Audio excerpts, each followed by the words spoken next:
Bismillah.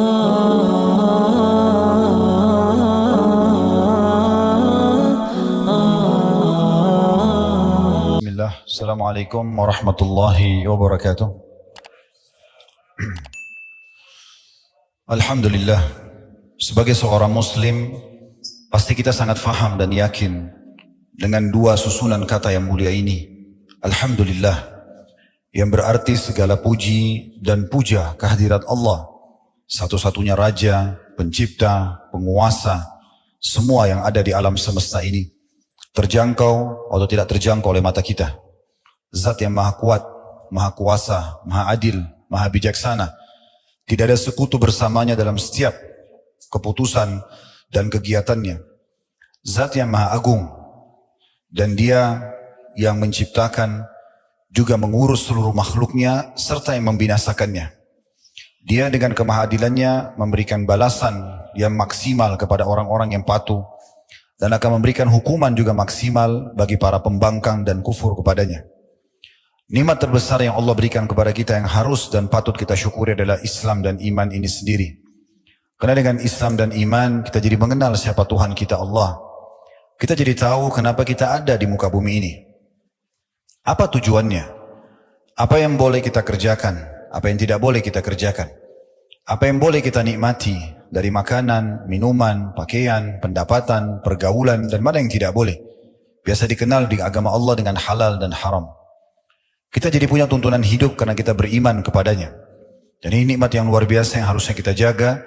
Karena di dunia kita akan selalu terawasi dan terkontrol dengan pola hidup yang sempurna dan disempurnakan pula dengan mendapatkan balasan yang abadi di surga yang kelak nanti di akhirat sana. Dan Allah memerintahkan kita untuk menjaganya sebagaimana dalam firman Allah Subhanahu wa taala, "Wala tamutunna illa wa antum muslimun." Dan jangan kalian meninggal dunia kecuali dalam keadaan Islam. Maka alhamdulillah atas nikmat Islam dan iman ini, dan juga salah satu tujuan kita duduk di sini tentunya karena kita ingin mempelajari agama yang telah Allah titipkan kepada kita ini atau agama Islam. Selanjutnya kita panjatkan salam hormat kita kepada manusia yang telah membawa kepada kita agama Allah, manusia yang telah Allah sempurnakan jalur nasabnya, fisiknya, ilmunya, manusia yang paling pantas untuk diidolakan, dijadikan sebagai suri tauladan, karena sang Raja Allah lah yang telah perintahkan kita untuk menjadikannya sebagai suri tauladan. Dan buah tidak akan jauh dari pohonnya.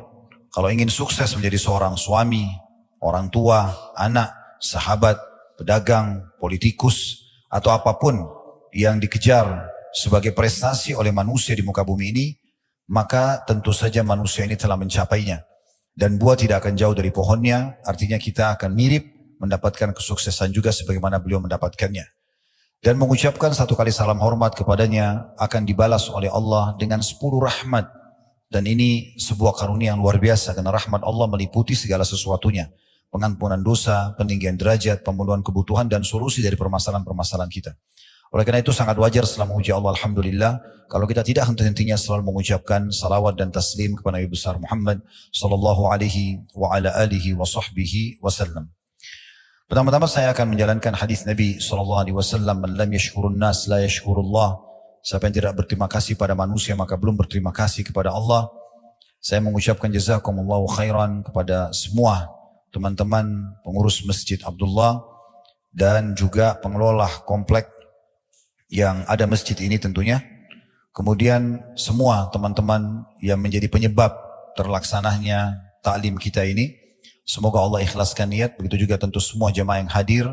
Yang Masya Allah saya dengar kapasitasnya melebihi yang tadinya dijadikan target oleh teman-teman panitia. Semoga Allah ikhlaskan niat kita semuanya sehingga betul-betul saya dan teman-teman semua di majelis ini diberkahi oleh Allah Subhanahu wa taala, ilmunya, waktunya, mungkin ada yang mengeluarkan juga energi, harta, diganti oleh Allah Subhanahu wa taala dengan balasan yang sempurna di timbangan amal nanti pada hari kiamat, di mana setiap orang sangat membutuhkan tambahan amal dan juga menjadi penyebab tingginya derajat kita di surga. Allahumma amin. Dan juga selanjutnya saya ingin menyampaikan poin yang tidak kalah penting. Saya duduk di sini, saudaraku seiman, bukan karena saya lebih faham dan lebih tahu daripada Anda semuanya, tanpa mengurangi penghormatan kepada para asatidzah, para duat, dan teman-teman semua ada di sini. Saya karena memang diminta untuk mengisi pengajian, maka saya duduk di sini. Dan kita sama-sama belajar. Bagi seorang muslim tidak ada batas untuk belajar. Dan tidak ada namanya ini adalah level maksimal sebagai seorang alim atau orang yang sedang menuntut ilmu ataupun orang yang sudah sampai tingkat mengajar. Karena kita akan terus belajar. Kita akan terus belajar sampai nanti ajal datang. Karena memang pondasi agama kita adalah ilmu. Mari kita ikhlaskan niat kita teman-teman sekalian. Kalau tadi ada yang datang hanya karena ajakan temannya, hanya karena ingin tahu, ya, misalnya testimoni saja, atau hanya karena ingin seremoni, meramaikan majelis, atau apapun, kalau ada indikasi-indikasi yang sifatnya duniawi, diubah di detik ini, niatnya ikhlas karena ingin menghadiri majelis ilmu, dan mengejar keutamaannya. Sungguh luar biasa keutamaan ilmu. Ibnu Qayyim rahimahullah menyebutkan lebih dari 100 keutamaan menuntut ilmu. Di antara riwayat-riwayat yang mulia dan kami dengarkan dari guru yang mulia, Dr. Sulaiman Ruhaili hafidahullah, di saat beliau mengingatkan tentang majelis ilmu, sebuah riwayat, siapa yang keluar ikhlas, ingin menuntut ilmu karena Allah subhanahu wa ta'ala, dicatatkan baginya pahala haji lengkap. Belum lagi hadis-hadis yang sahih yang disebutkan oleh para ulama hadis, dinukil tentang masalah orang yang keluar ikhlas menuntut ilmu, maka seperti mujahid di jalan Allah, dinaungi oleh para malaikat dengan sayap-sayapnya karena ridho dengan perbuatan mereka. Mereka mendapatkan rahmat dari Allah subhanahu wa ta'ala, dan sekian banyak ya, yang bisa kita kejar keutamaannya, dan memang seharusnya seorang muslim beribadah seperti itu. Yang ketiga teman-teman sekalian, kalau ada yang kami sampaikan nanti benar dari Allah subhanahu wa ta'ala, maka terima dan amalkan. Majelis ilmu tujuannya untuk mendapatkan ilmu dan diamalkan. Kita tidak perlu dengar dan tahu dari siapa, tapi apa yang disampaikan. Kalau itu benar, kalau Allah, kalau Rasul, dan juga didukung dengan perkataan dan perbuatan para kaum salafus saleh, dimulai dari para sahabat, turun-temurun kepada tabi'in, tabi'in dan seterusnya, maka kita terima. Dan kalau ada yang keliru dari penyampaian saya, mungkin karena saya manusia biasa, tolong dimaafkan, tapi semoga tidak terjadi tentunya. Ini mungkin yang ingin saya sampaikan di pembukaan kita. Dan insya Allah pada kesempatan ini kita akan membahas tafsir surah Al-A'raf, surah nomor 7 di ayat 96.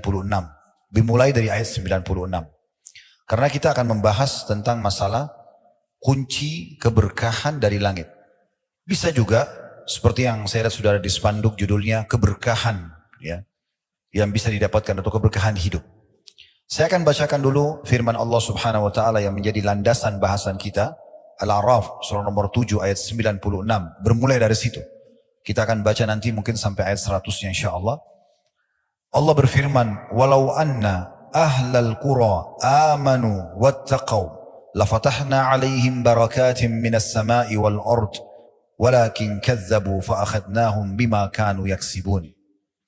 Jikalau semua penduduk negeri-negeri di muka bumi ini tidak terkecuali, desa, kota, negeri, komunitas, mereka beriman dan bertakwa, dua ini, pastilah kami akan limpahkan kepada mereka keberkahan dari langit dan bumi. Tetapi sayangnya mereka mendustakan atau meragukan ayat-ayat kami, sehingga kami siksa mereka disebabkan dengan perbuatan mereka itu. Di sini kita bisa perhatikan bagaimana Allah subhanahu wa ta'ala membagi ayat ini menjadi dua bagian. Bagian yang pertama adalah Allah menyampaikan kepada kita tentang syarat untuk mendapatkan keberkahan. Dan makna keberkahan dari langit dan bumi adalah kecukupan.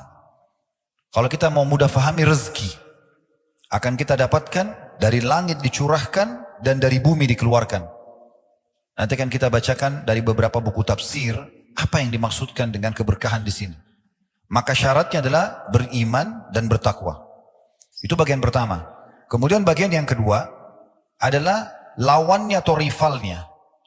Sebaliknya, kalau mereka mendustakan, tidak beriman, mereka tidak bertakwa, tidak tunduk kepada Allah subhanahu wa ta'ala, maka kami akan siksa mereka. Berarti kita nggak punya opsi. Opsinya beriman dan bertakwa, maka akan dapat keberkahan, atau kufur, maka akan disiksa. Ini bagian utama daripada ayat ini. Kita akan fokus teman-teman sekalian sebenarnya ke bagian pertamanya. Karena kita sedang bahas masalah keberkahannya. Apa yang kita dapatkan kalau kita memenuhi dua syarat tadi, kita beriman dan bertakwa kepada Allah subhanahu wa ta'ala. Walaupun kita tetap akan singgung potongan keduanya. yaitu tentang masalah bagaimana kalau orang kufur dan akhir daripada akibat kehidupan atau kekufuran mereka. Saya akan coba bacakan dulu beberapa tafsir yang dinukil dari buku-buku tafsir berhubungan dengan masalah Al-A'raf ayat 96. Misal, dinukil, kita ambil sebagian karena buku tafsir ada puluhan bahkan ratusan buku tafsir.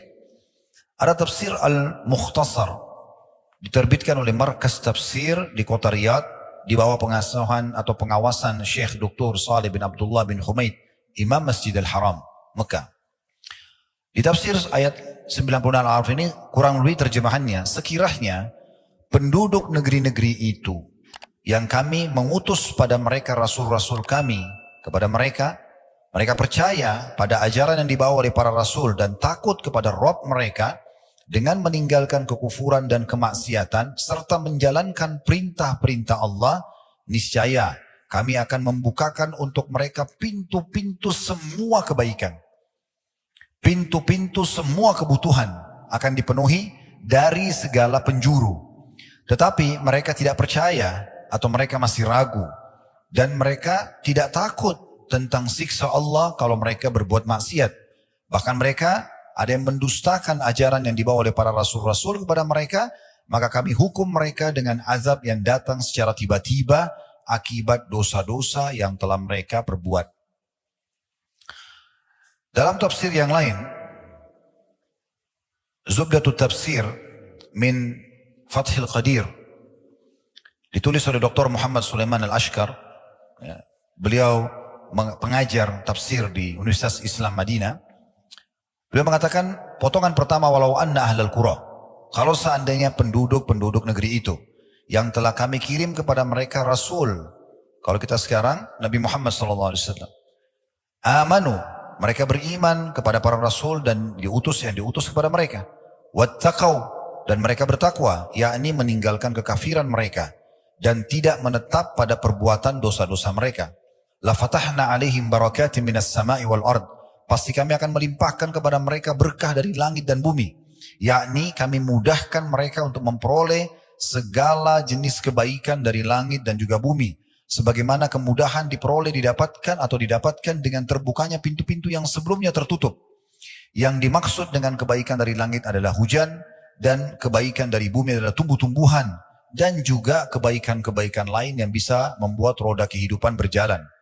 Walakin kadzabu, tapi sayangnya mereka mendustakan itu atau meragukan ayat-ayat yang dibawa oleh para rasul. Mereka tidak beriman dan tidak bertakwa.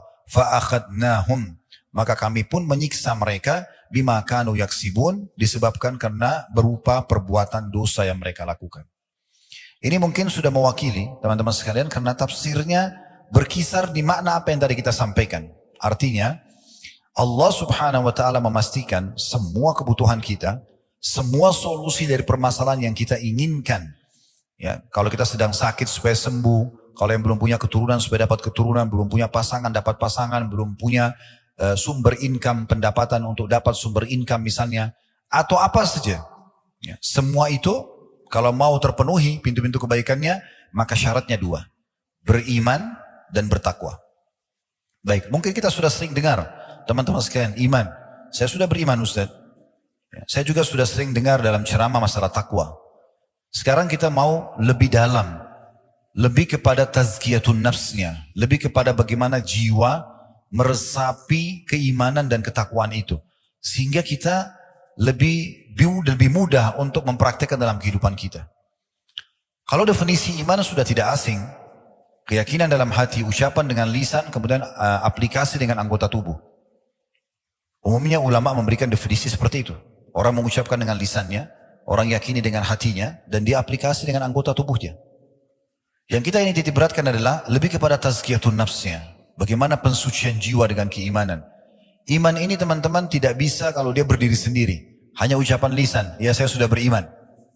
Sebagaimana Allah Azza wa Jalla berfirman kepada orang-orang Arab Badui yang baru masuk Islam, dan mereka belum menerapkan, belum melaksanakan perintah yang diikuti dengan penuh keyakinan kalau Allah melihat dia, Allah akan memberikan balasan dan Allah benar dengan janjinya. Kalau dia berbuat dosa, dia takut dengan hukuman, maka itu masih dikatakan muslim. Makanya Allah SWT mengatakan, jangan mereka mengatakan amanna. Kullan tu'minu walakin qulu aslamna.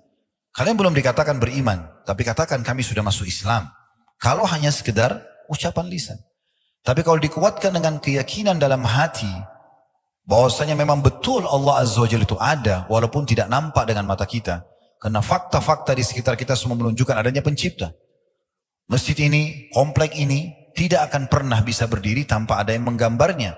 Tanpa ada yang membangunnya, buru-buru yang bekerja, tanpa ada yang membiayainya, listrik di masjid ini tidak akan bisa menyala, dan seterusnya. Pakaian yang kita pakai tidak mungkin kalau tidak ada yang menggambarnya, mendesainnya, yang membuat kainnya, menjahitnya, dan seterusnya. Fakta-fakta depan mata kita yang sehari kita lakukan, tidak mungkin semua itu ada tanpa ada yang membuatnya. Maka bagaimana dengan alam semesta yang luar biasa, begitu rapinya, pergantian siang malam, ya kemudian rutinitas yang ada, semuanya dengan begitu rapi, waktunya, ya, musimnya, dan semua tertata dengan rapi, buah-buahannya, hewan-hewannya, manusianya, dengan berbagai macam karakter, sistem pencernaannya, kemudian pertahanannya, dan segala macam hal. Ini semua tertata dengan rapi. Tidak mungkin ini tidak ada penciptanya. Kalau kita sudah yakin dengan itu, hati kita dipenuhi dengan keyakinan walaupun tidak nampak Allah Azza wa Jalla, karena memang Allah Azza wa Jalla merahasiakan untuk melihat zatnya mulia, karena Allah menjadikan itu adalah nikmat terbesar di surga. Sebagaimana riwayat sahih dinukil dari Nabi SAW, kalau ahli surga sudah masuk ke dalam surga, ahli surga sudah masuk ke dalam surga, kemudian termasuk yang orang-orang beriman yang masih di dalam, ya, neraka, yang sudah keluar dari neraka, masuk neraka dulu, kemudian mereka akan, ya, masuk ke dalam surga. Ya. Artinya usatul mu'minin, orang-orang beriman yang punya dosa, mereka dibersihkan dulu di neraka, kemudian masuk dalam surga. Kalau sudah bersih semuanya di neraka, tertinggal orang kafir yang abadi, naudzubillah, orang munafik dan orang musyrik, maka Allah Azza wa Jalla mengumpulkan ahli surga sambil berfirman kepada mereka, apakah kalian sudah puas dengan apa yang aku berikan? Maka mereka serentak mengatakan, ya Allah, nikmat apa lagi yang kami inginkan? Setelah engkau selamatkan kami dari neraka, dan engkau masukkan kami ke dalam surga. Karena kita semua nanti kalau masuk ke dalam surga, insya Allah, maka kita pasti akan lewati neraka. Ma minkum illa wariduha. Tidak ada siapapun kecuali pasti melewati di atasnya. Ya. Dan Nabi SAW berikan gambaran, golongan pertama lewat, ya, secepat kilat, atau seperti sekedap mata. Ada yang seperti burung yang terbang, ada yang seperti kuda yang berlari, ada yang seperti orang yang berlari, ada yang manusia yang jalan, ada yang merangkak, ya, dan seterusnya gitu ya. Jadi kita lewatin, makanya orang surga itu akan tahu bagaimana neraka itu. Lalu kemudian mereka mengatakan, ya Allah, nikmat apa lagi yang kami inginkan? Engkau selamatkan kami dari neraka, kami masuk ke dalam surga, abadi lagi. Kepemilikan abadi di surga. Di dunia ini kalau kita punya surat rumah, surat kepemilikan kendaraan cuma sementara. Kalau meninggal pindah tangan kepada ahli waris dan terus saja dimiliki oleh orang-orang lain. Kita cuma pakai sementara. Kalau di akhirat sekali kita miliki, khalidina fiha, kekal selamanya. Maka mereka mengatakan, nikmat apa lagi? Kemudian Allah Azza wa Jal mengatakan, atau dikatakan oleh Nabi SAW, Allah Azza wa Jal akan mengangkat hijabnya. Sehingga pertama kali mereka semua melihat Allah subhanahu wa ta'ala dengan kemahasempurnaannya. Maka semua di surga serentak mengatakan, ya Allah, tidak ada nikmat yang mengalahkan melihat wajahmu yang mulia. Dan Allah menampakkan dirinya di pagi dan di petang hari, ya, atau memperlihatkan dirinya kepada ahli surga sebagai nikmat terbesar di sana. Jadi memang orang-orang kafir tidak akan melihatnya. Nah, beruntunglah orang-orang beriman kalau mereka beriman dan akan mendapatkan panduan selama di dunia, dan juga di akhirat nanti akan mendapatkan sesuatu yang abadi. Nah, itu keimanan. Dan kalau dia terus dipupuk, sebagaimana ahli sunnah wal jamaah, ulamanya sepakat mengatakan, al-imanu yazidu bit ta'ah wa yanqus bil ma'siyah. Iman itu akan bertambah dengan makin kuat gencarnya dan kuatnya kita beramal saleh, dan dia berkurang dengan maksiat. Kalau kita fahami dan kita coba godok supaya iman itu makin tebal, makin kuat dalam hati kita, maka kita bisa makin banyak mendapatkan keberkahan dijanjikan. Dan ditambah lagi, iman itu dipartnerkan dengan takwa. Takwa ini artinya patuh. Allah bilang apa? Yakin, ya, tadi dalam iman, kemudian kerjakan. Dikerjakan semua yang wajib dan sunnah, dan ditinggalkan semua apa yang dilarang, haram atau makruh. Ini dia poinnya. Allah subhanahu wa ta'ala, sebelum kita lanjutkan dulu, dan kita akan rincikan nanti masalah iman dan contoh-contohnya, melanjutkan firman-Nya, saya bacakan dulu ayat 97, karena ini menguatkan potongan kedua dari ayat. Tapi kita tidak akan banyak fokus membahas masalah itu, karena ini masalah hukuman Allah subhanahu wa ta'ala. Cuman akan menambah iman kita.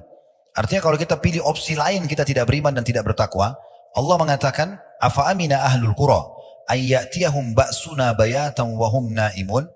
Apakah penduduk negeri itu yang tidak mau beriman, tidak mau bertakwa, sudah sampai padanya penyampaian ayat-ayat Al-Quran, hadis-hadis Nabi SAW, para ulama, para da'i sudah mengingatkan.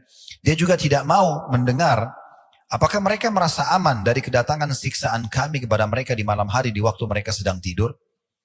Mereka lagi tidur, tiba-tiba gempa, tiba-tiba bencana alam, tiba-tiba mati, meninggal, dicabut ruhnya.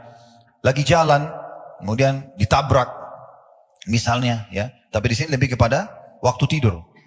Ayat 98-nya, awa amina ahlul qura ayyatiyahum ba'suna duham wa hum yal'abun.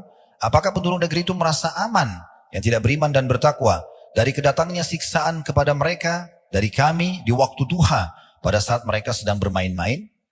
Kemudian di ayat selanjutnya 99-nya, afa aminu makrallah fala ya'manu makrallah illal qaumul khasirun. Maka apakah mereka masih merasa aman dari azab Allah yang mereka tidak dapat menduga-duganya? Tiada yang merasa aman dari azab Allah kecuali kaum yang merugi. Terakhir ayat 100-nya, Allah mengatakan, awalam yahdi lilladina yarithuna al-arda min ba'di ahliha allau nashau asabnahum bidunubihim wa natba'u ala qulubihim fahum la yasma'un. Dan apakah belum jelas bagi orang-orang yang mempusakai suatu negeri sesudah lenyapnya penduduk yang pernah menghuni negeri itu, bahwa kalau kami menghendaki kami azab mereka karena dosa-dosa mereka, dan kami kunci mata hati mereka sehingga mereka tidak dapat mendengar dan mengambil pelajaran. Berapa banyak peringatan-peringatan Allah SWT dari fenomena alam. Di negara kita pernah terjadi longsor, banjir, gempa, dan sehebat apapun orang itu, dia sulit sekali untuk menyelamatkan diri. Allah Subhanahu wa taala mendatangkan semua itu sebagai peringatan agar mereka kembali kepada potongan awal ayat, yaitu beriman dan bertakwa. Tapi selama mereka tidak beriman, maka takwa tidak akan bermanfaat. Tapi kalau mereka beriman dan takwa mereka masih lakukan, mereka tidak lakukan, misalnya mereka beriman tapi mereka masih dosa dan amal saleh masih dicampur baurkan. Ini masih sering datang peringatan-peringatan, gangguan-gangguan, ribut rumah tangganya dan segala macam supaya dia kembali juga, supaya mereka tadarru'un, mereka kembali kepada Allah Subhanahu wa taala. Keberkahan semaksimal akan didapatkan kalau betul-betul dia menyerahkan semuanya kepada Allah Subhanahu wa taala sepenuhnya, beriman kepada Allah Subhanahu wa taala. Allah menjanjikan dari sisi lain teman-teman sekalian, kalau kita beriman, kita beramal saleh, tidak mungkin Allah datangkan hukuman, tidak mungkin. Dijamin di dalam Al-Quran surah Hud, surah nomor 11 ayat 117. Wa ma kana rabbuka liyuhlikal qura bidzulmin wa ahluha muslihun. Kalau teman-teman lewat ayat ini jangan lewatkan begitu. Kalau baca jangan lewatkan begitu saja. Pegangi sebagai prinsip dan janji benar dari Allah. Surah Hud surah nomor 11 ayat 117. Wa ma kana rabbuka liyuhlikal qura bidzulmin wa ahluha muslihun. Tidak akan pernah hai Muhammad, Tuhanmu sekali-kali tidak akan pernah membinasakan negeri-negeri secara zalim. Gak mungkin gempa, longsor, bencana alam datang. Tidak mungkin tiba-tiba rumah tangga itu rusak, kacau, anak tiba-tiba durhaka, tiba-tiba dapat PHK kerja. Gak mungkin. Penyakit gak sembuh, itu gak mungkin secara zalim. Sedangkan penduduknya berbuat kebaikan. Ini janji dari Allah SWT. Artinya kalau betul-betul maksimal bertakwa, beriman dan bertakwa, janji Allah benar tadi di ayat 96. Pasti kami bukakan semua pintu keberkahan, bukan dari langit saja, dari bumi pun. Apapun akan dia dapatkan solusi dan jalan keluarnya. Ini poin yang luar biasa yang harus kita pahami baik-baik. Bagaimana Allah Azza wa Jalla menjanjikan itu. Di dalam surah Al-Qasas surah nomor 28 ayat 59 Allah Azza wa Jalla juga berfirman. Al-Qasas surah nomor 28 ayat 59. Wa ma kana rabbuka muhlikal qura hatta yab'atsa fi ummiha rasulan yatlu 'alaihim ayatina wa ma kunna muhlikil qura illa wa ahluha zalimin. Dan tidaklah Tuhan Muhammad membinasakan kota-kota sebelum dia mengutus di kota itu seorang rasul yang membacakan ayat-ayat kami pada mereka. Dan tidak pernah pula kami membinasakan kota kecuali penduduknya dalam keadaan melakukan kezaliman. Ada permasalahan tidak pecah, tidak selesai-selesai, permasalahannya ada di sini. Permasalahannya ada di pelanggaran kita. Ikhwan dan akhwat sekalian, coba fahami baik-baik secara tazkiyatun nafs, pensucian jiwa. Kalau ada sesuatu yang terjadi pada hidup kita, tidak usah langsung nyalahkan siapapun di sekitar kita. Yang paling pertama, introspeksi diri. Hubungan antum sama Allah rusak atau tidak? Terganggu atau tidak? Antum sedang buat maksiat gak? Karena semua dosa dan pelanggaran itu akan mendatangkan ujian-ujian itu. Tapi kalau tidak, harusnya tidak. Lalu bagaimana Ustaz kami memahami hadis Nabi SAW bahwasanya ujian itu yang paling berat kepada para nabi-nabi. Ini beda. Hadis itu disebutkan oleh Nabi SAW pada saat beliau sedang demam. Ada seorang sahabat datang lalu memegang baju beliau, selimut beliau, tembus demamnya. Lalu sahabat itu mengatakan, ya Rasulullah, Anda terkena demam yang tidak umum. Ini luar biasa. Kata Nabi SAW, iya, kami para nabi-nabi diuji 2 kali lipat yang diujikan pada kalian. Lalu kemudian sahabat itu mengatakan, ya Rasulullah, apakah berarti Anda juga dapat double pahala? Kata Nabi SAW, iya. Nah, lalu orang tanya, siapa orang yang paling berat ujiannya ya Rasulullah? Ujian yang paling berat para nabi-nabi. Lalu orang-orang yang mendekati nabi-nabi tersebut secara keimanan. Dan kalau imannya kuat, Allah akan beratkan ujiannya. Kalau dia imannya lemah, maka Allah uji sesuai dengan beratnya atau kadar imannya dia. Apa yang dimaksud di sini? Jangan sampai antum digoda syaitan lalu mengatakan, kalau gitu saya nggak usah jadi orang beriman Ustaz. Karena kalau jadi orang beriman berat ujiannya. Bukan. Ingat kasusnya. Nabi SAW lagi demam. Berarti orang-orang beriman, kalau dia lagi demam, dibandingkan dengan orang yang lebih lemah imannya, yang beriman lebih lama sedikit waktunya. Misal orang biasa demamnya seminggu, antum mungkin bisa 2 minggu.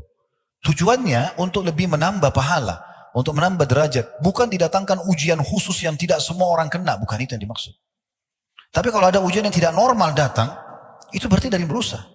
Ingat perkataan salafus saleh, saya bisa tahu, saya punya maksiat kepada Allah Subhanahu Wa Taala, itu pada saat terjadi perubahan sikap dari pasangan hidup.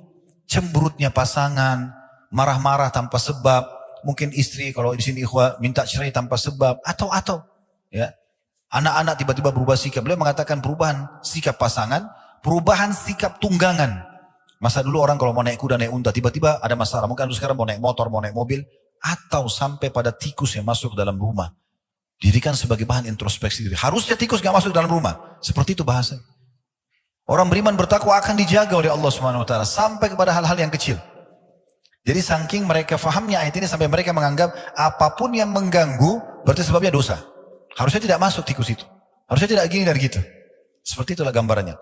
Ini yang harus kita tanamkan. Ini yang kita ingin titik beratkan nih. Supaya jangan sampai kita bermain-main untuk menghilangkan keberkahan Allah SWT. Atau kita anggap remeh. Ya, sehingga membuka pintu-pintu pelanggaran. Ini penting sekali.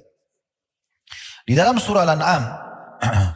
Surah nomor 6 ayat 131 Allah juga berfirman. Dzalika allam yaku rabbuka muhlikal qura bidzulmin wa ahluha ghafilun. Ya, yang artinya demikianlah. Ya, sesungguhnya Tuhanmu, hai Muhammad, tidak akan membinasakan satu negeri dengan zalim, sedang penduduknya dalam keadaan ya lengah atau belum tahu. Jadi bagaimana Allah Azza wa Jalla memberikan gambaran kepada kita tentang masalah ini. Dan kita harus pekah teman-teman sekalian ya. Dari semua peringatan Allah Subhanahu Wa Taala sampai sebagian salafus salih. Itu kalau mereka lewat di sebuah tempat dan mereka mencium bau busuk saja.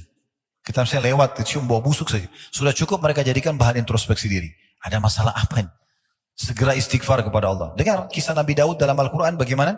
Waktu Allah uji melemparkan bangkai di depan singgasananya beliau.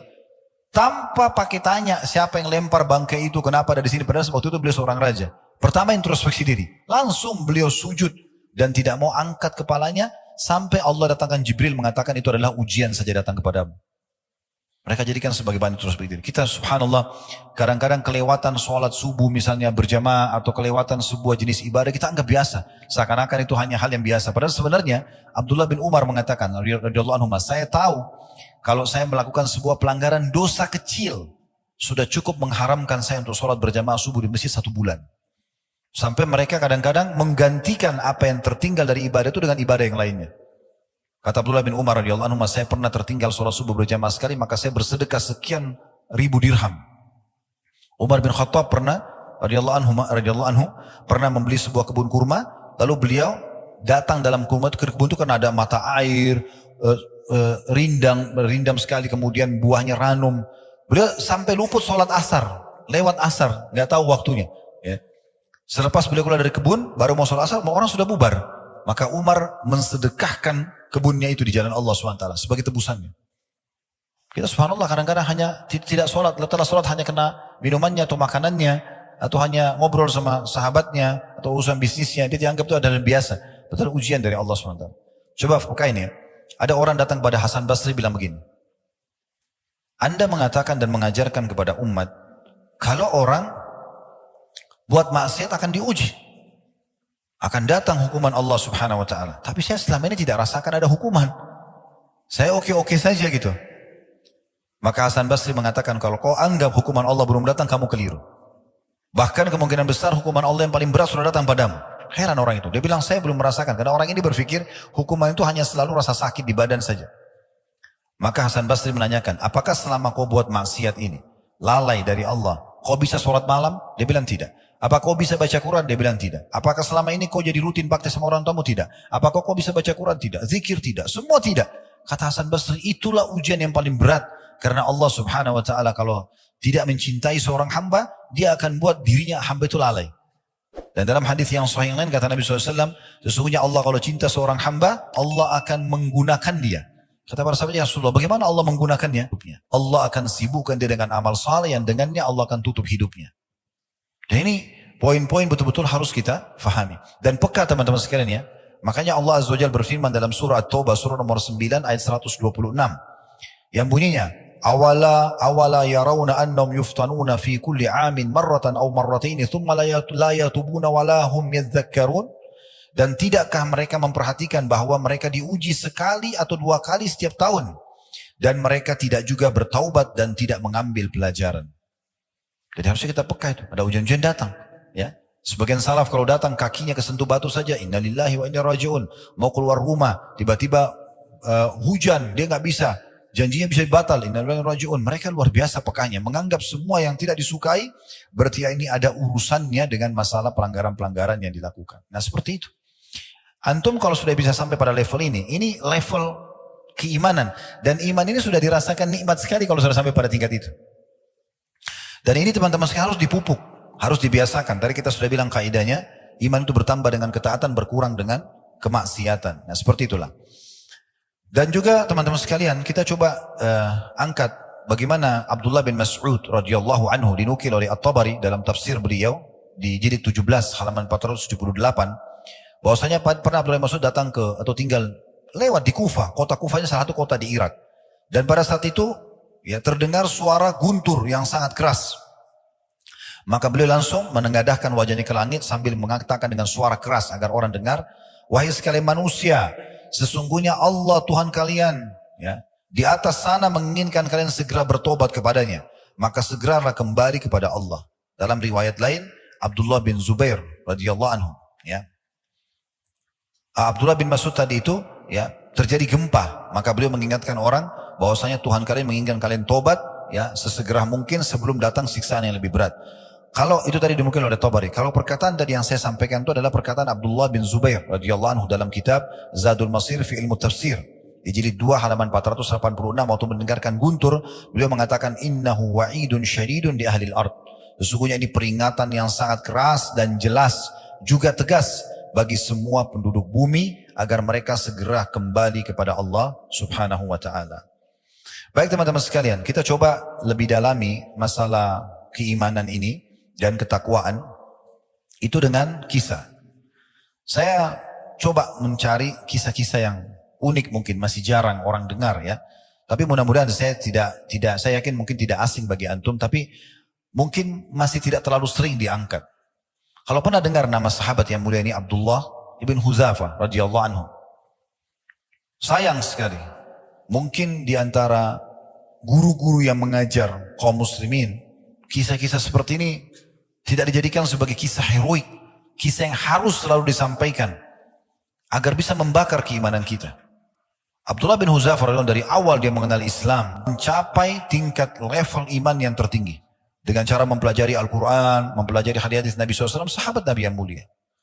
Nabi SAW pernah menugaskan dia untuk mengantar surat ke Kisra. Pada saat dia antar surat ke Kisra, dan dia jalan sendirian. Perjalanan waktu itu memakan antara 1 bulan, 1 bulan setengah. Dia jalan sendiri, tidak ada pengawal. Ya. Naik, turun gunung, gurun pasir, sampai tiba di Kisra. Dan dia mengantarkan surat Nabi SAW.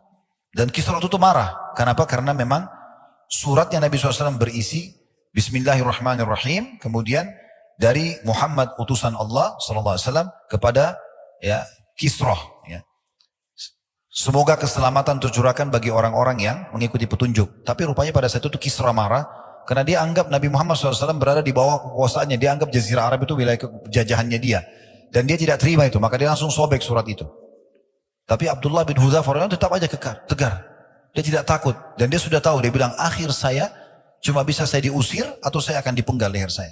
Tapi yang penting saya sudah menyampaikan risalah Nabi Muhammad SAW, maka tidak ada masalah. Baik, itu satu kejadian. Tapi ini bukan yang saya ingin titik beratkan. Saya ingin titik beratkan kisah yang kedua. Ini di tahun 19 Hijriah.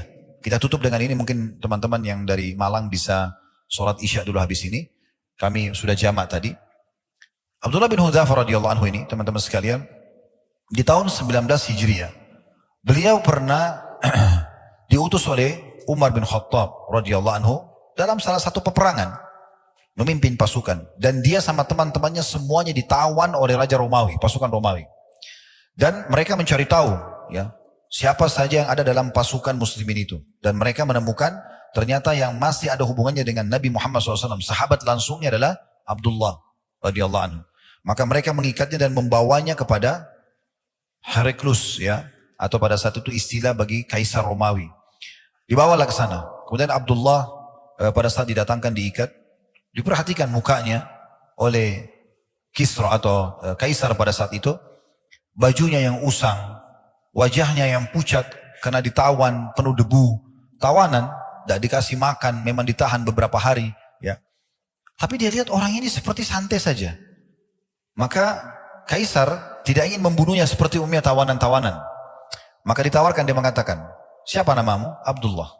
Baik, saya ingin menawarkan kepadamu, bagaimana kalau kau pindah ke Nasrani, masuk ke agamaku, kata Kaisar ini, dan saya akan berikan kau kedudukan di sini.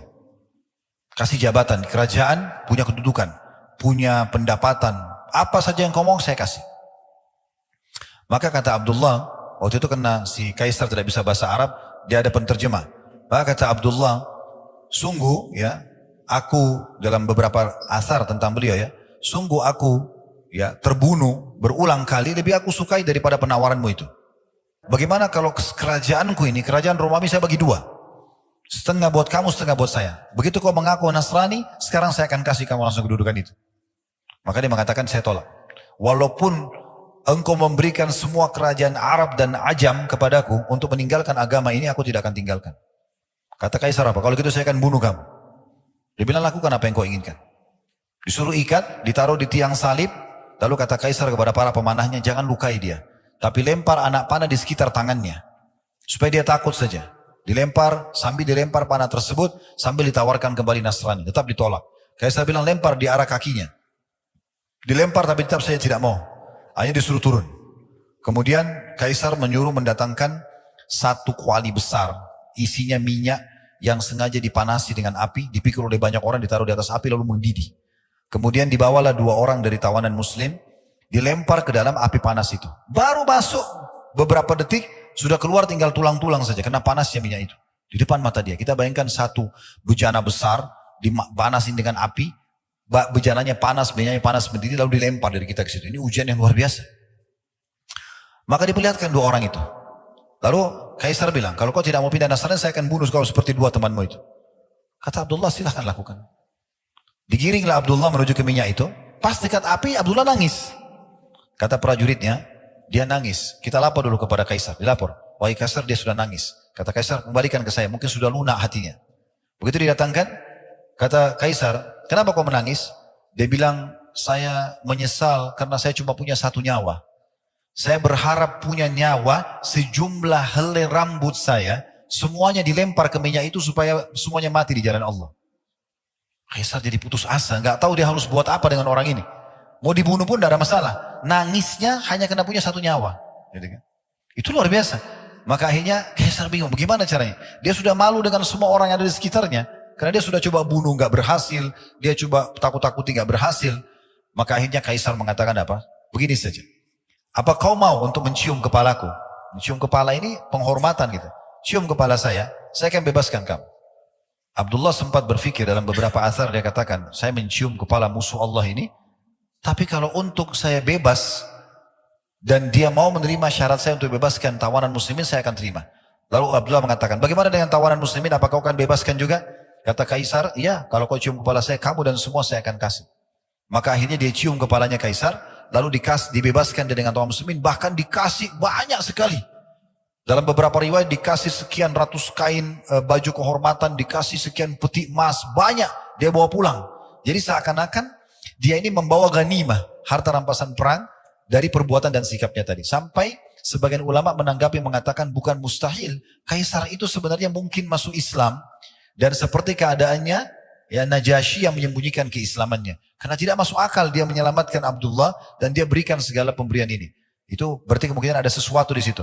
Tapi kasusnya adalah Abdullah ini pulang ke Madinah menceritakan kepada Umar bin Khattab, lalu Umar mengatakan apa? Sangat pantas untuk semua muslim mencium kepalanya Abdullah dan saya akan memulainya karena dia telah menjaga kemuliaan agama ini.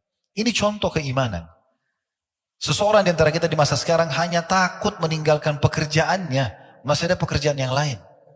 Subhanallah tidak mau tinggalkan. Lalu mau bicara masalah keimanan. Seseorang tidak mau meninggalkan komunitasnya, ya, tidak mau memperbaiki rumah tangganya, tidak mau ini dan itu hanya karena masalah ya dunianya. Dan dia dahulukan daripada keimanan. Bagaimana dia mau berharap bisa mendapatkan keberkahan yang sempurna? Nah ini salah satu contoh saja.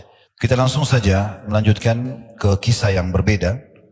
Walaupun tadi sebenarnya ada athar yang lain menyebutkan bahwasanya Abdullah bin Hudzafah radhiyallahu anhu pada saat beliau menolak untuk masuk ke agama Kristen setelah diikat di tiang salib, beliau dimasukkan ke dalam sebuah penjara, kemudian dibiarkan tidak makan sampai beberapa hari.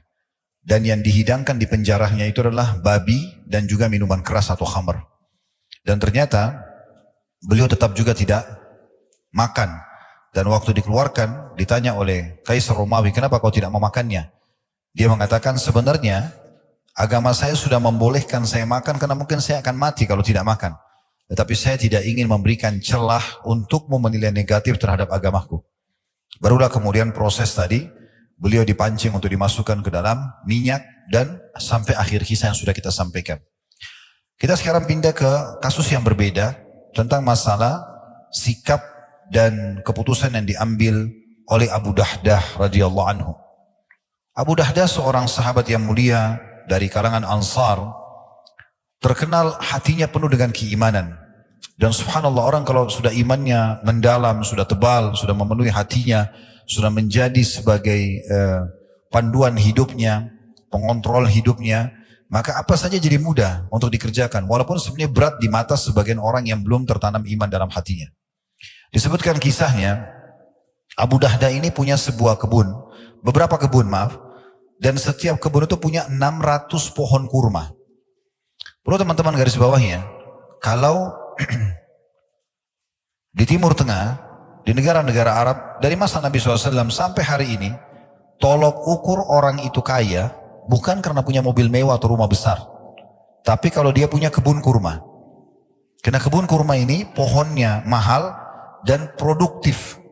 Bisa berbuah sepanjang tahun, bisa berbuah setahun sekali atau setahun dua kali tergantung daripada pemupukannya. Tetapi buahnya, kalau sudah tahu alhamdulillah, kalau yang belum tahu kurma itu ada banyak jenisnya, bahkan sampai ratusan jenis. Kalau kita bicara kurma yang kering, itu bisa bertahan bertahun-tahun. Sehingga dia sangat menguntungkan, seperti itulah. Demikian sebuah kisah tentang Abu Dahdah radhiyallahu anhu dengan istrinya Ummu Dahdah radhiyallahu anha. Bahwasanya seseorang telah datang kepada Nabi SAW dan mengatakan, ya Rasulullah, sesungguhnya ada si Fulan ini tetangga dia, memiliki pohon yang tumbuh masuk ke pekarangan saya. Dan saya mau garap tanah saya ini. Kalau pohon itu ditebang, minta dia tebang gak mau. Minta dia berikan kepada saya juga gak mau. Jadi tolong bantu saya, minta pohon itu buat saya ya Rasulullah. Maka Nabi SAW panggil orang yang punya pohon kurma yang satu yang masuk ke tanah orang ini. Kata Nabi SAW, berikanlah satu pohon kurmamu itu untuk dia, sesuai dengan perintah saya, dan balasannya kau akan dapat gantinya pohon kurma di surga. Tapi subhanallah orang ini tidak mau. Dalam kisah ini orang ini tidak mau. Di situ kebetulan ada Abu Dahdah radhiyallahu anhu. Beliau mengatakan, ya Rasulullah, apakah betul yang anda katakan tadi?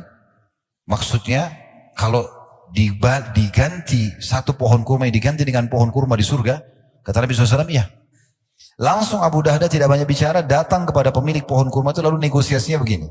Mau nggak satu pohon kurmamu saya ganti dengan satu kebun saya, 600 pohon kurma. ambil semua. Yang penting kasih satu pohon itu buat Nabi. Orang itu karena tamak dengan dunia, dia punya satu diganti 600 pohon, dia bilang saya mau. Lalu Abu Dahda mengatakan, ya Rasulullah, ini satu pohon kurma, ya, yang anda inginkan, berikan kepada siapa yang anda inginkan. Maka Nabi SAW gembira sekali dengan keputusan tersebut, ya, sambil mengatakan berapa banyak pohon-pohon kurma dan tandan-tandannya penuh dengan kurma yang ranum buat Abu Dahda di surga nanti. Dalam riwayat yang lain dikatakan mirip dengan ini, pernah waktu turun firman Allah Subhanahu wa taala, "Man dzalladzi yuqridullaha qardan hasanan fayudha'ifu lahu adha'afan katsira." Siapakah yang mau meminjamkan kepada Allah dengan pinjaman yang baik, maka Allah akan melipat gandakan balasannya. Maka Abu Dahda datang kepada Nabi SAW sampai mengatakan, ya Rasulullah, apakah Allah akan meminjam dari kami, dari kita? Kata Nabi SAW, iya. Maka dia mengatakan, ya Rasulullah, saya meminjamkan kepada Allah kebun saya yang berisikan 600 pohon kurma untuk Allah. Silahkan, ini semua saya serahkan, anda bisa atur mau kasih siapa saja ya Rasulullah. Maka Nabi SAW mengatakan berapa banyak pohon-pohon kurma dan tandan-tandan kurma itu buat Abu Dahdah nanti di surga. Coba bayangkan teman-teman sekalian, pernah gak kita berpikir begini? Ada orang butuh bantuan, lagi negosiasi sama orang lain, kita tidak ada hubungannya sama sekali. Lalu kita datang, kita tengahi. Karena orang tadi si A sama si B, si A minta sesuatu dari si B gak mau kasih. Lalu kita negosiasi, memberikan hak kita kepada dia, yang penting orang itu dikasih. Ini gak semua orang bisa lakukan. Bukan semudah itu, kecuali orang punya iman yang luar biasa. Apalagi dia harus meninggalkan, menggantikan dengan 600 pohon kurmanya. Apa yang terjadi? Setelah dia berikan radhiyallahu anhu pohon kurmanya kepada Nabi SAW, dia langsung ke kebun tersebut. Di sana ada istrinya Ummu Dahdah. Ini kalau Allah karuniai wanita seperti ini luar biasa.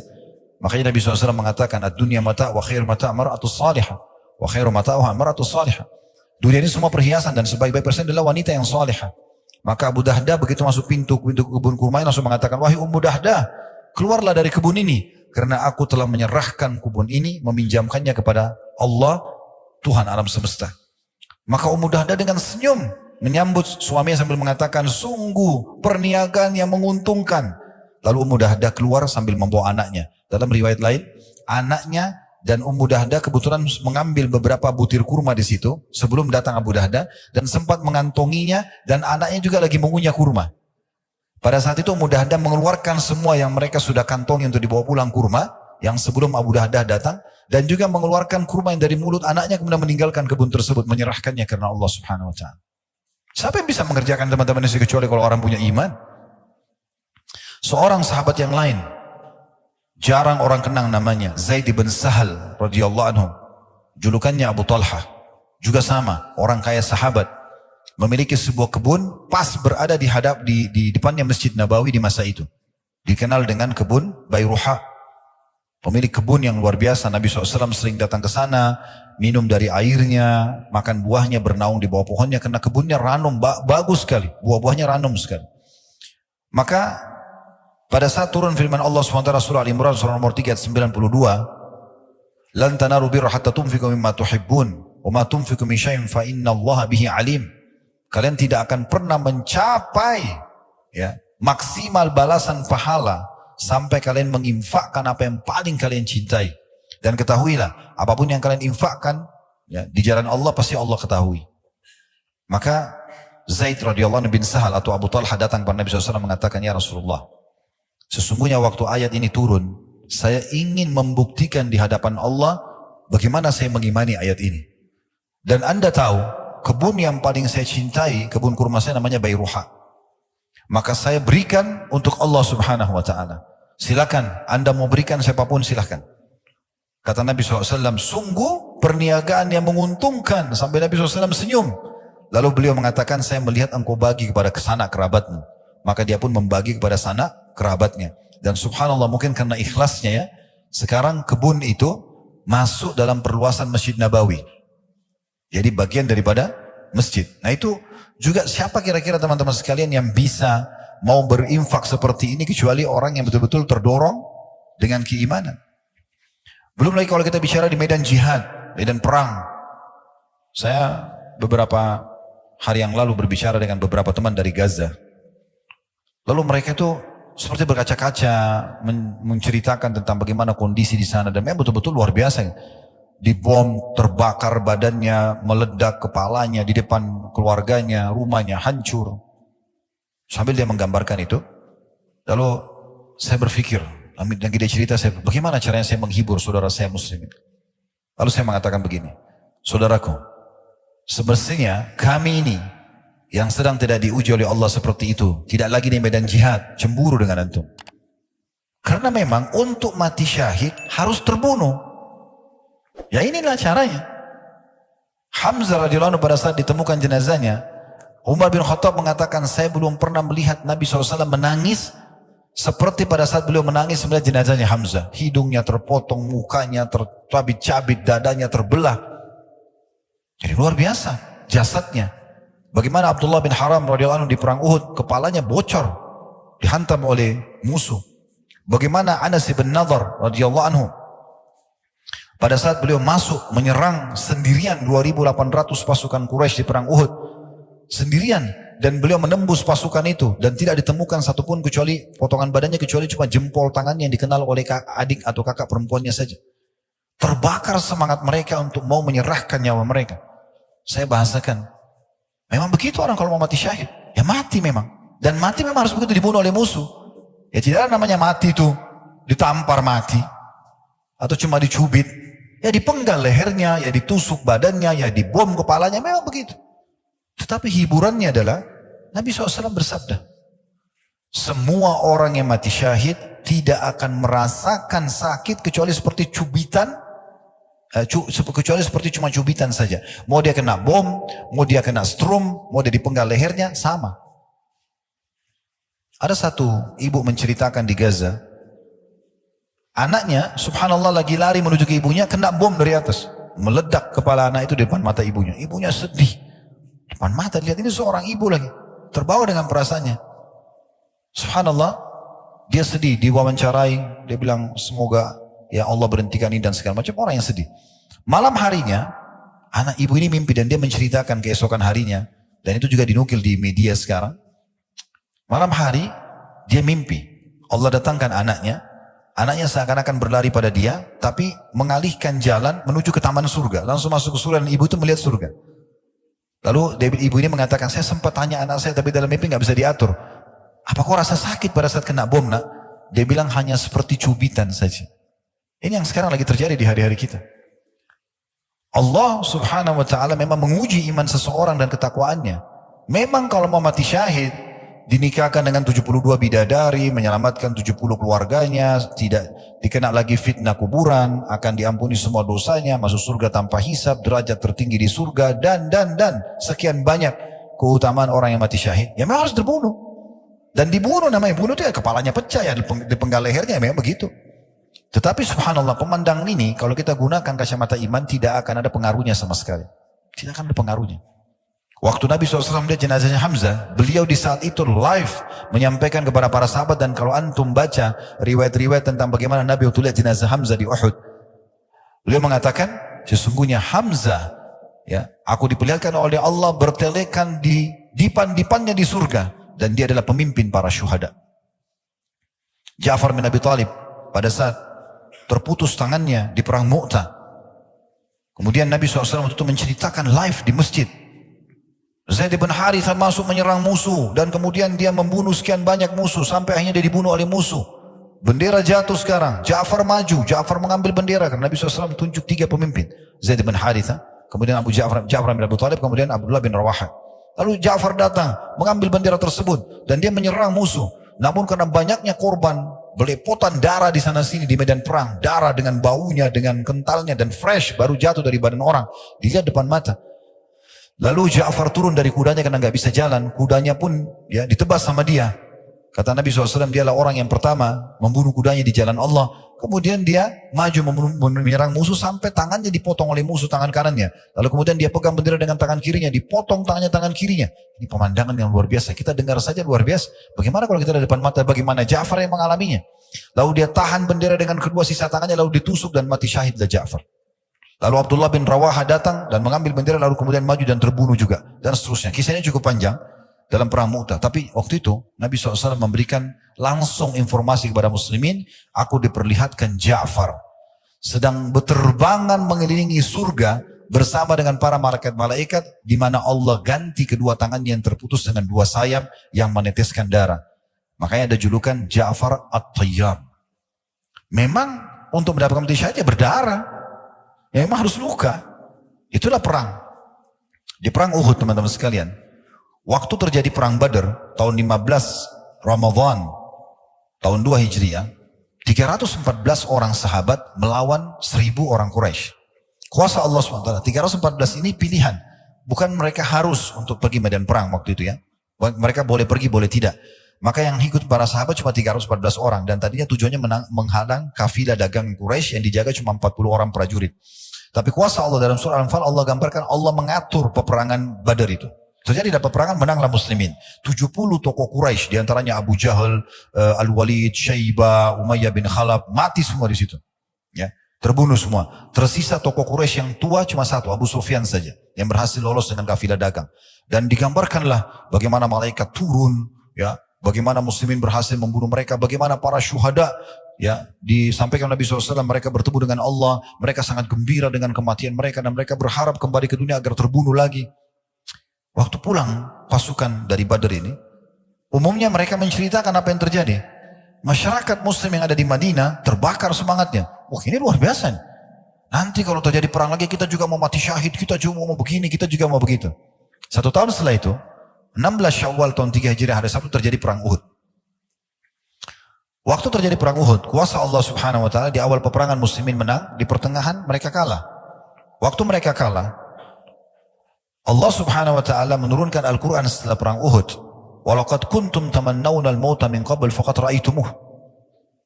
Katanya, ya, begitu terjemahan ini mungkin dari saya supaya mudah difahami ya. Awalnya pengen mati syahid semuanya. Ini mati sekarang depan mata kalian sudah lihat. Mana buktikan? Jadi memang begitu. Memang kalau mau mati, mau dapat syahadah, ya harus mati terbunuh. Dan mamanya terbunuh ya sudah, korbanin semuanya. Tetapi memang obatnya adalah mereka hanya merasakan sakit seperti dicubit, dan orang yang dipenggal lehernya, yang kena bom tidak lagi mengatakan aduh kepala saya sakit, aduh saya panas kena bom, nggak ada lagi, karena orang mati cuma merasakan satu, sakaratil maut, proses pencabutan ruh. Orang beriman mudah, orang kafir susah, selesai, sesederhana itu kok. Jadi tidak perlu takut mati. Ada kisah yang luar biasa dari Anas bin Nadhr tadi yang saya sempat singgung. Beliau waktu pasukan muslimin di perang Uhud mulai terpukul mundur, kalah, dan Ibnu Qami'ah, seorang tokoh Quraisy, dia membunuh Mus'ab bin Umair, pemegang benderanya muslimin. Dan kebetulan karena Mus'ab ini orangnya mirip sekali sama Nabi, putih, tinggi badannya, postur tubuhnya, rambutnya mirip sekali, dan pemegang bendera muslimin. Maka Ibnu Qami'ah bunuh Mus'ab bin Umair, mati syahidlah beliau radhiyallahu anhu. Kemudian dia menyebarkan kalau saya telah membunuh Muhammad. Berita tentang matinya Nabi Muhammad SAW ini seperti virus di tengah-tengah pasukan muslimin. Sampai Umar bin Khattab saja, laki-laki yang sangat perkasa, pemberani, dengan Sa'ad bin Mu'ad radhiyallahu anhu, yang pada saat meninggal setelah perang Khandaq, Nabi SAW mengatakan goncang arsy Allah dengan meninggalnya Sa'ad. Ini luar biasa orang ini. Dua orang ini pun karena termakan isu tadi, Nabi SAW terbunuh, mereka meletakkan pedang mereka ke bawah, ke tanah, lalu kemudian mereka pun menunggu apa yang terjadi. Di awal-awal Islam Nabi SAW sudah terbunuh. Maka lewat Anas bin Nadhr di hadapan Umar dan di hadapan Sa'ad bin Mu'ad. Pasukan muslimin sudah terpukul mundur, banyak korban, dan Umar sendiri sudah duduk di tanah sama Sa'ad. Di depan Umar itu sedikit agak jauh ada 2.800 pasukan Quraisy yang kembali ke medan perang dan meninggikan kembali bendera mereka. Maka Anas lewat, dan Anas ini kebetulan tidak hadir di perang Badar, dan dia mengatakan pertemuan pertama Rasulullah SAW dengan Quraisy, pertumpahan darah, peperangan, saya tidak hadir. Kalau terjadi lagi yang kedua kali, saya akan perlihatkan kepada Allah yang terbaik dari saya. Maka betul 1 tahun kemudian terjadi perang Uhud, dan Anas menunjukkan betul-betul luar biasa keimanannya. Dia mengatakan apa? Ya, dia lewat, kemudian Umar datang. Umar mengatakan, "Hai Anas, kamu kemana?" Kata Anas, "Saya mencium bau surga di Uhud. Ini depan mata musuh, tinggal serang-serangan, saya tertusuk masuk surga, hitungan detik."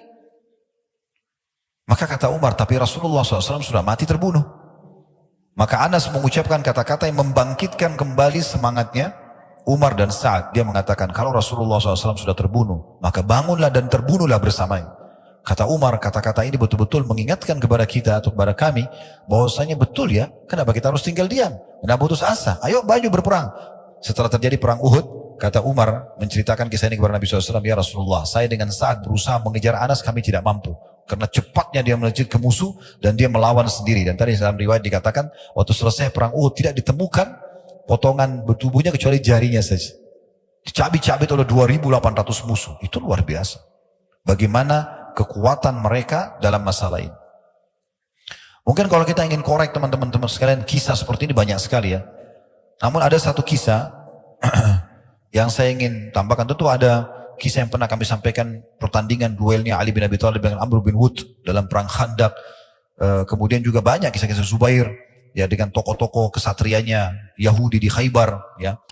Banyak sekali kisah-kisah yang luar biasa, heroik sekali gitu ya. Kalau kita ingin bahas ini mungkin banyak sekali memakan waktu.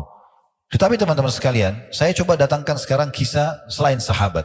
Mungkin ada yang mengatakan sahabat ya hidup bersama Nabi dan seterusnya. Oke, ada generasi setelahnya, tabi'in. Ada seseorang tadinya kafir, orang Persia. Namanya Rafi' ibn Mahran, julukannya Abul Aliyah. Orang ini teman-teman sekalian tumbuh dalam keadaan penyembah api di Persia. Waktu umat Islam berhasil menembus ya Persia di tangan Sa'ad bin Abi Waqqas radhiyallahu anhu, berhasil menembusnya, maka mulailah banyak orang-orang Persia menjadi tawanan perang. Di antaranya Rafi'. Lalu kemudian dia lihat muamalahnya kaum muslimin. Bagaimana umat Islam sangat santun, sangat baik. Di medan perang mereka seperti singa memang. Tapi kalau orang sudah tertawan, mereka menjalankan sabda Nabi SAW. Berbuat baiklah kepada termasuk tawanan-tawanan. Sampai sebagian tawanan kaum muslimin mengatakan, kami menyaksikan sendiri bagaimana mulut-mulut kami dimasukkan roti-roti yang manis dan kaum muslimin memasukkan ke mulut mereka kurma-kurma yang sudah kering. Saking kita disuruh buat baik pada tawanan. Akhirnya dia masuk Islam. Tapi waktu dia masuk Islam, dia bukan main-main. Dia tahu pondasi dasar Islam ini adalah keimanan. Maka dia mulai menghafal Al-Quran, dia mulai menghafal hadis-hadis Nabi SAW dari orang kafir, ya, masuk iman dalam hatinya sampai menjadi ulamanya tabi'in. Abul Aliyah sampai dalam ilmu hadis dikenal dengan sanad emas. Abul Aliyah kemudian sahabat Nabi lalu Rasulullah SAW. Tadinya orang ini mengambil ilmu dari para tabi'in. Dan beliau tabi'in sendiri. Lalu beliau berkata pada dirinya sendiri, saya kenapa harus belajar dari tabi'in? Kenapa saya tidak belajar dari sahabat langsung? Mulailah dia nukil belajar dari, dan dia sempat mendapati Abu Bakar di akhir hidupnya. Kemudian juga datang di masa Umar dan mulai belajar dari Abdullah bin Abbas, Abdullah bin Umar, Anas bin Malik, ya, Samurah bin Jundub dan banyak sekali sahabat-sahabat Nabi yang lain dan menjadi murid-murid utamanya. Tapi jelas teman-teman sekalian, kalau kita ingin korek kisahnya dari awal di panjang lebar, saya akan buat satu serial. Alhamdulillah kita sudah buat serial Sahabat Tabligh Akbar. Kita juga sekarang sudah mulai masuk ke serial 25 Nabi dan Rasul. Kami juga akan masuk nanti di serial para tabi'in dan kita akan lebih rincikan biografi dan seterusnya. Tapi saking orang ini betul-betul tulus dan dia ingin memenuhi hatinya dengan keimanan, maka yang terjadi adalah Allah mudahkan dia, Allah berkahi hidupnya. Dia belajar, dia terus terapkan ilmunya sampai dia betul-betul sampai pada level memahami ilmu agama ini yang mungkin tidak umum orang fahami di masa itu saja. Di antaranya dinukil sebuah kisah, pernah ada satu orang temannya atau muridnya melihat dia selesai wudhu. Berjatuhanlah air wudhu itu dari wajahnya, dari tangannya, ya. Kemudian dia selepas wudhu mau masuk di masjid, orang ini mengatakan pada Abu Aliyah, Inna Allah yuhibbut tawabin yuhibbul mutatahirin. Allah itu suka sekali dengan orang yang suka bertaubat dan orang yang bersuci. Yang dia fahami bersuci di sini dengan air. Maka Abu Aliyah mengatakan, wahai saudaraku, yang dimaksud dengan mutatahirin bukan bersuci dengan air, tetapi seseorang mensucikan dirinya dari dosa-dosa dengan ketakwaannya, dengan kepatuhannya kepada Allah Subhanahu wa ta'ala. Dan dia menyebutkan banyak sekali kata-kata hikmah. Di antaranya karena dalamnya imannya dan dia bagaimana terus mendalami ilmu agama ini sampai akhirnya hikmahnya dinukil. Dia mengatakan, "May yu'min billahi hadahu."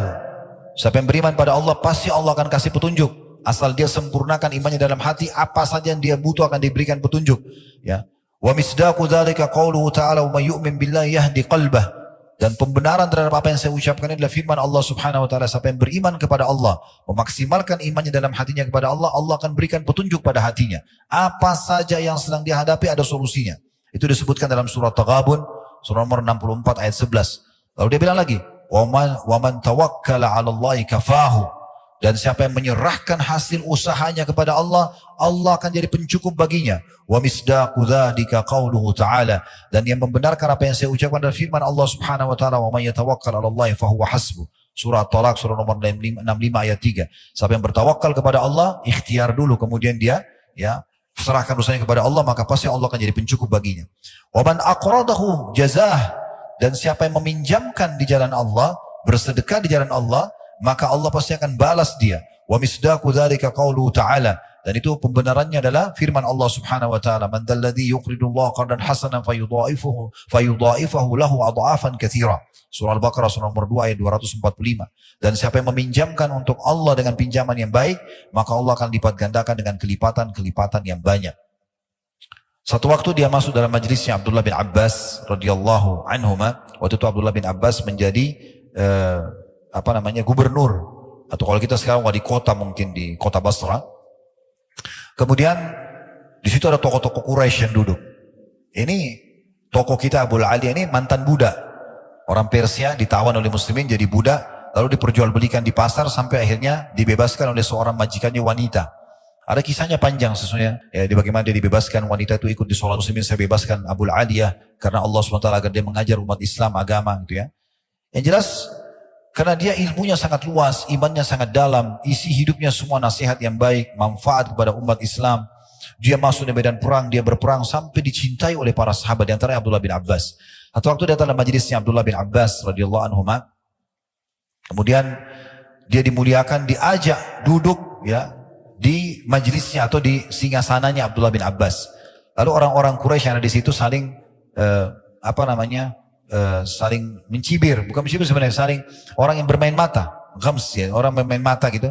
Abdullah bin Abbas tangkap itu, sekarang kok bisa sih mantan budak Abdullah bin Abbas malah muliakan kita ini orang-orang Quraisy, tidak seperti itu. Tapi ini bukan sahabat-sahabat Nabi ya, ini orang-orang yang galangan tabi'in yang hidup pada masa itu. Maka Abdullah bin Abbas tangkap itu. Lalu beliau memberikan pelajaran kepada mereka semua, bagaimana Allah Azza wa Jal memuliakan orang justru karena keimanannya dan ilmunya. Maka Abdullah bin Abbas mengatakan, innal ilma yazidu ahlul ilmi syarafa. Ketahuilah, ilmu itu benar-benar menambah kemuliaan bagi seseorang. Jadi belajar agama sampai betul-betul bisa mendatangkan keimanan yang sempurna, itu akan menambah kemuliaan. Wa yarfa'u qadra ahlihi bainan nas. Dan akan memuliakan kedudukan orang yang mempunyai ilmu dan iman itu di tengah-tengah manusia. Wa yujlisul mamalik alal asirra. Dan akan mendudukkan para mantan-mantan budak atau budak pun di singa-singa sananya para raja-raja. Jadi kita bisa lihat teman-teman sekalian bagaimana orang kalau bertakwa kepada Allah SWT, kita sudah datangkan contoh dari masalah ibadah, dari masalah jihad, dari masalah ilmu. Bagaimana betul-betul orang kalau punya iman itu Allah bukakan pintu-pintu keberkahan. Dimuliakan di tengah-tengah masyarakat. Kemudian teman-teman sekalian, kita juga mungkin perlu fahami baik-baik tentang masalah apa yang kita bahas ini. Pastikan teman-teman sekalian, kalau kita bertakwa kepada Allah Subhanahu wa taala, kita menjaga hubungan kita sama Allah, menjaga keimanan kita, tidak akan pernah sama keadaan kita dengan orang-orang yang berbuat maksiat. Kenapa saya datangkan poin ini? Karena pernah ada yang mengatakan begitu. Ustaz, kita kan orang muslim, beriman kepada Allah, tapi kenapa banyak orang di antara kita yang miskin, yang susah, ya, belum dibukakan pintu rezeki. Lalu kemudian dia membandingkan dirinya dengan tetangganya yang non muslim. Lalu saya mengatakan, jawaban saya dua. Yang pertama, antum harus fair dan adil. Kalau mau membandingkan antara seorang muslim sama seorang kafir, pertemukan kalau sama jenjangnya. Misalnya muslim yang kaya sama kafir yang kaya. Nah baru bisa adil tuh. Jangan pertemukan antara muslim yang kaya, kafir yang kaya sama muslim yang miskin. Itu nanti antum membandingkan seperti itu. Dan pertemukan juga muslim yang miskin sama kafir yang miskin. Nah itu baru adil. Ya, karena kita tidak bisa membandingkan karena memang ekonominya berbeda. Sebagaimana juga kita tidak bisa bandingkan jenjang pendidikan orang yang berbeda. Ini tidak adil namanya. Gitu kan? Kalau kita pertemukan yang kaya sama kaya, kita akan temukan yang muslim jauh lebih banyak keberkahan hidupnya. Dan yang miskin juga sama miskin, kita akan temukan si muslim jauh lebih bahagia. Saya pernah kedatangan seorang jemaah kami, kebetulan dia ikut sama travel kami waktu itu umrah, sudah meninggal rahimahullah, beliau dari Lombok, seorang pengusaha waktu itu. Datang ke restoran kami di Jakarta, dia bawa temannya orang Chinese, non-muslim, Katolik. Partner bisnis dia. Kemudian ngobrol-ngobrol di restoran. Begitulah seperti biasa, kalau seorang jemaah ketemu sama ustadz, banyak masalah hukum macam-macam, keluarga, masalah bisnis, masalah segala macam, dan saya jawab. Sementara yang Katolik ini menyaksikan kami berbicara dan diskusi gitu. Setelah selesai teman ini bertanya, rahimahullah beliau sudah meninggal, tiba-tiba yang Katolik ini mengingatkan saya, dia bilang begini, Ustaz, saya boleh bertanya juga nggak? Saya bilang boleh, silakan, tapi saya akan jawab sesuai dengan agama Islam. Dia bilang nggak apa-apa Ustaz, karena apa yang teman saya tanya ini, saya juga alami. Jadi masalah-masalah apa tadi? Masalah penipuan atau masalah hukum-hukum yang bagaimana supaya maju usahanya, harus ada kejujuran, modalnya halal dan segala macam. Bagaimana membahagiakan istri, bagaimana haknya mereka. Sebenarnya saya juga butuh itu. Jadi jangan pikir teman-teman orang-orang kafir itu dalam kondisi, oh mereka tuh kafir tapi mereka enak-enak saja. Perhatikan ini sebuah statement yang menarik ya, yang harus kita fahami baik-baik. Hadis Nabi SAW. Hadis ini mulia sekali. Hadis ini diriwayatkan Imam Ahmad dengan sanad sahih. Inna Allah azza wa jalla yu'ti dunya man yuhib wa man la yuhib. Sesungguhnya Allah itu akan memberikan dunia ini kepada siapa yang dicintai dan tidak dicintai. Karena tidak ada nilainya dunia itu. Ya. Kemudian dikatakan wala yu'tid din illa liman ahab. Dalam riwayat lain wala yu'til imana illa liman ahab. Dan dia tidak akan memberikan agama atau iman kecuali kepada siapa yang dicintai. Waman a'tahu Allahu din faqad ahabbah. Dan siapa yang Allah berikan padanya agama Islam ini, maka tentu Allah sudah mencintainya. Jadi jangan sampai salah nih. Ini jawaban yang pertama, gitu kan? Jawaban yang kedua berhubungan dengan masalah ini. Ada hadis Nabi SAW, kalau engkau melihat seseorang sedang melakukan kemaksiatan dan melimpah padanya nikmat Allah, ketahuilah itu adalah istidraj, tahapan siksaan. Ingat teman-teman sekalian, semua umat-umat sebelum kita yang Allah binasakan, kaum Lut, kaum Ad, kaumnya Nabi Hud, kaum Samud, kaumnya Nabi Saleh, ya, kaumnya Nabi Shu'aib, kaum yang Allah binasakan. Kalau antum baca histori mereka, beberapa hari sebelum mereka meninggal, dihukum oleh Allah, justru nikmat Allah melimpah pada mereka. Badannya makin sehat, mereka makin bahagia. Lihat itu orang yang mabuk-mabuk, orang yang berzina, ke diskotik, ngakak-ngakak, tawa-ketawa, bahagia, seakan-akan begitu. Tapi sebenarnya kalau kita kembali kepada sejarah manusia yang Allah hukum, dan itu tidak akan berubah sistem Allah itu. Walan tajida li sunnatillahi tabdila, karena tidak akan temukan perubahan dalam peraturan yang Allah tetapkan gitu ya. Itu ternyata tahapan siksaan. Karena Allah pada saat membuat mereka lalai begitu, lalu Allah hukum mereka sekonyong-konyong, langsung tiba-tiba dihukum dan mereka tidak bisa menghindar. Makanya begitu datang siksaan kepada kaum Ad, kaum Samud, mereka tidak bisa melarikan diri.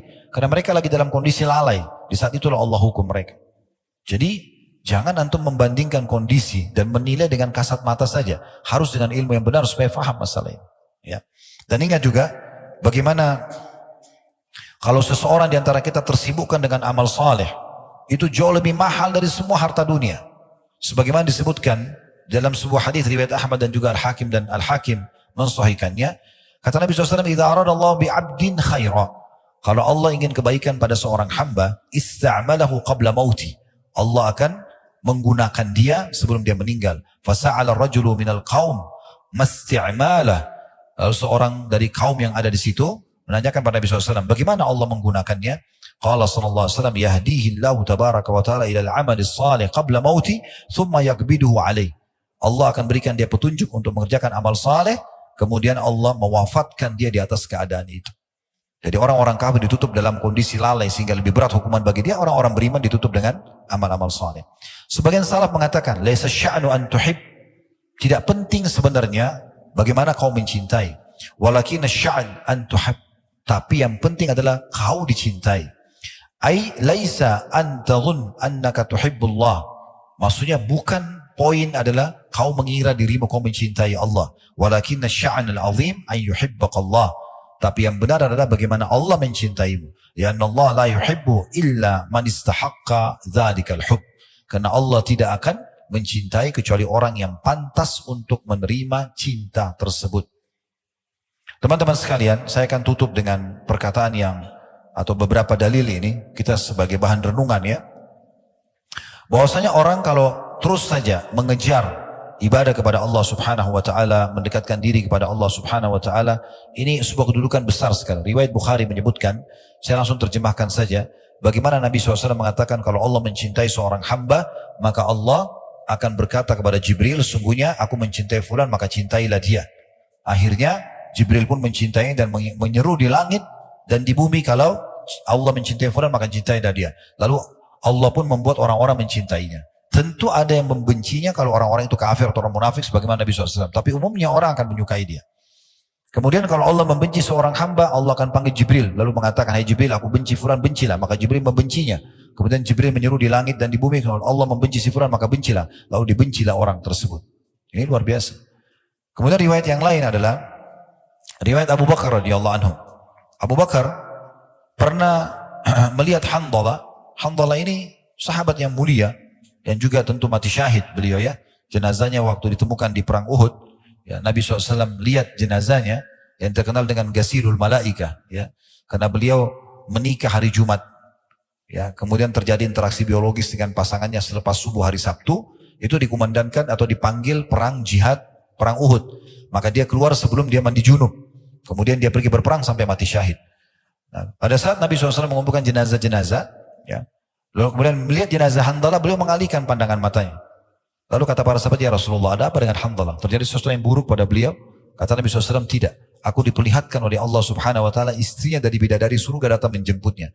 Dan dalam riwayat lain ada malaikat datang memandikan junub dia. Maka dapat julukan Ghasilul Malaika, atau yang dimandikan oleh para malaikat. Nah, Handalah ini pernah datang di majelis Nabi, dia dengarkan tentang kematian, tentang surga dan neraka, siksa kubur. Dia nangis terisak-isak sambil pulang dari masjid menuju ke rumahnya. Lewat di depan Abu Bakar. Lalu Abu Bakar tanya, Handalah, ada apa dengan kau? Dia bilang, saya datang dari majelis Nabi. Nabi ingatkan tentang surga, neraka, kematian, kubur. Saya tersentuh dan saya takut. Lalu kata Abu Bakar, inna lanulki misla hadha. Sungguhnya kami betul-betul juga merasakan ini. Ya. Maka fantolak tu ana wa Abu Bakar. Maka Handalah mengatakan, saya pun beranjak dengan Abu Bakar menuju ke Nabi SAW. Hatta dakhalna ala Rasulillah SAW. Sampai kami menemui Rasulullah SAW. Qultu, nafaka Handalah ya Rasulullah. Wahai Rasulullah, Handalah sudah jadi munafik. Ya. Maka Nabi SAW mengatakan, wa mazak, apa sebabnya kau mengatakan itu? Qultu ya Rasulullah, nakunu indaka tudzakkiruna bin nari wal jannah hatta ka'anna ra'yal ain. Kami duduk di sisi Anda ingatkan kami tentang surga neraka, sampai kami seakan-akan melihat surga neraka dengan mata kepala kami. Fa idza kharajna min indika, kalau kami sudah keluar dari sisi Anda, kemudian kami mulailah, ya, jalasna al-azwaj wal aulad, ya. Kami sudah mulai kumpul dengan istri dan anak-anak dan juga harta-harta kami, ya. Nasina katsira, kami mulai lupa. Faqala sallallahu alaihi wasallam, maka Nabi SAW mengatakan, walladzi nafsi biyadi, demi zat yang jiwaku dalam genggamannya, maksud demi Allah, in law tadumuna ala ma taqumuna indi, ya. Kalau seandainya kalian coba mempertahankan iman kalian seperti waktu kalian sedang duduk di sisiku, betul-betul yakin itu Allah ada, hati kalian penuh dengan iman, surga seperti depan mata dan ingin mengejarnya dengan amal soleh ke amal soleh yang lain, neraka seperti depan mata sehingga takut sekali berbuat dosa, kalian jaga itu. Kemudian dikatakan oleh Nabi SAW, kalian jaga seperti kalian di sisiku, ya. La safahatkumul malaikatu ala furushikum, maka pasti malaikat-malaikat akan datang dan menyalami kalian di ranjang-ranjang kalian, wa fiturukikum, dan di jalan-jalan kalian. Walakin ya Handalah sa'atun wa sa'ah, tapi hai Handalah, memang sekali ini dan sekali itu. Maksudnya adalah yang kita ingin titik beratkan teman-teman sekalian di sini, bagaimana Nabi SAW menitik beratkan. Kebanyakan orang fahami hadis ini sebagai penutup, ya. Bagaimana orang banyak memahami, oh, kata Nabi SAW, Handalah sesaat-sesaat. Sehingga mereka, saya sering dengar ikhwan bilang gitu, ya. Karena ada hadis Handalah sesaat-sesaat, maksudnya ya, sekali kita tambah iman kita, sekali mungkin kita juga lemah gitu, ya. Mereka lupa potongan awal hadis ini. Ini yang harus digarisbawahi. Kata Nabi SAW, bersumpah atas nama Allah, andai saja kalian pertahankan itu, semangat untuk ibadah dengan penuh keyakinan Allah sedang melihat, Allah sedang menilai, mengawasi, dan surga depan mata. Kalau saya mati nih dalam keadaan beribadah, saya akan masuk surga. Kalau saya mati dalam keadaan kafir atau berbuat dosa, akan masuk neraka. Kalau dipertahankan, malaikat akan datang menyalami kalian. Mungkin tidak masuk akal kita. Karena banyak orang tidak masuk di akalnya, dia tidak jadikan itu sebagai pegangan. Padahal sebenarnya itu yang Nabi ingin titip pesankan. Kalau kau jaga hai Hanzalah, malaikat akan datang menyalami kalian. Di jalan-jalan kalian, di ranjang-ranjang kalian. Maksudnya menolong kalian dengan caranya. Salah satu maknanya di sini adalah kalau pernah dengar tentang keutamaan masjid ya. Jadi jangan teman-teman tinggalkan masjid. Bagaimanapun keadaannya kecuali darurat sekali. Sholatnya terutama ya. Karena kata Nabi SAW dalam hadis yang disahihkan oleh Al-Mundhir dalam Targhib Tarhib beliau dan disahihkan oleh Syekh Albani, bahwasanya masjid itu memiliki pasak-pasak. Itulah para pengunjungnya. Ya. Kalau mereka sakit, maka malaikat menjenguk mereka. Dan kalau mereka butuh bantuan, malaikat membantunya. Memang tidak nampak depan mata kita malaikat itu. Tapi datang bantuannya. Salah satu cara mengimani keadaan malaikat seperti apa kira-kira? Perhatikan hadis Nabi SAW. Kalau seseorang terbangun tengah malam, kita semua bisa rasakan itu. Maka pendampingnya dari malaikat akan mengatakan, sholatlah. Pernah nggak antum bangun tengah malam, ada perasaan bisikan dalam hati mau sholat? Itu dari malaikat. Kita imani mereka berada begitu. Ada masjid lagi, dikumandangkan azan, hayya ala sholat. Ada dalam hati mau sholat. Ada orang miskin, ada hati dalam hati bisikan, suruh bantu. Itu dari malaikat semua.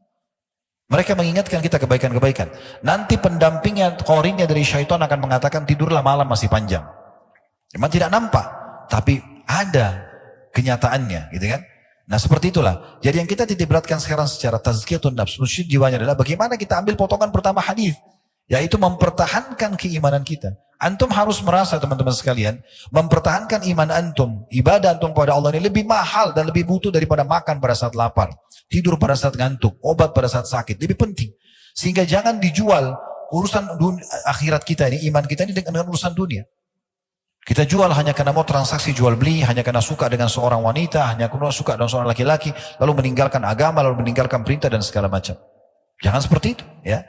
Itu yang kita maksudkan. Allahu a'lam. Semoga Allah SWT membuat kita selalu istiqomah, bisa menjaga keimanan kita, dan Allah terus membuat kita ya menyempurnakan iman kita ini sampai kita bertemu dengan Allah dalam kondisi kita mendapatkan maksimal apa yang telah